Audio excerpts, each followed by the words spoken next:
The markets are mispricing the Fed, are they not? Well, at the moment, the market is priced for reflation, and it's possible that we're going to see some cyclical, late-cycle inflation creeping up. But the fact is that there are strong disinflationary forces in the system. We're talking about demographics, we're talking about technology, and excessive debt levels. I mean, how far can the Fed or other central banks go if you have 233 trillion of debt in the world, which is over 300% of GDP? I mean, at some point, something's got to give. So I'm not that pessimistic that the central banks are going to murder this bull market anytime soon. When do you think the equity markets could peak? Some are saying only in 2019. Some are saying it's closer, possibly even by the end of this quarter.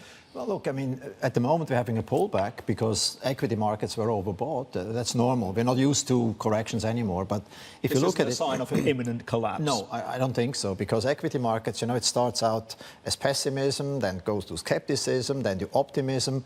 And we have not seen the euphoria phase yet. And by the way, that's not from me, that's Sir John Templeton who said that. So the euphoria phase is yet to come. So we could see the Fed raising rates until the yield curve inverts and then possibly be forced to reverse course sometime in 2018. And the market is sniffing that out. OK, so bond market structure is one thing. So what do we have to watch out for in terms of indicators warning of a possible sell-off? And at what point then will it be prudent to take out insurance and protection?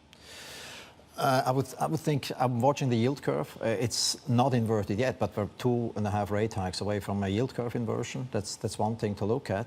And I would think valuations won't tell you much. But I think it's important to realize that watch what central banks are doing, not what they're saying.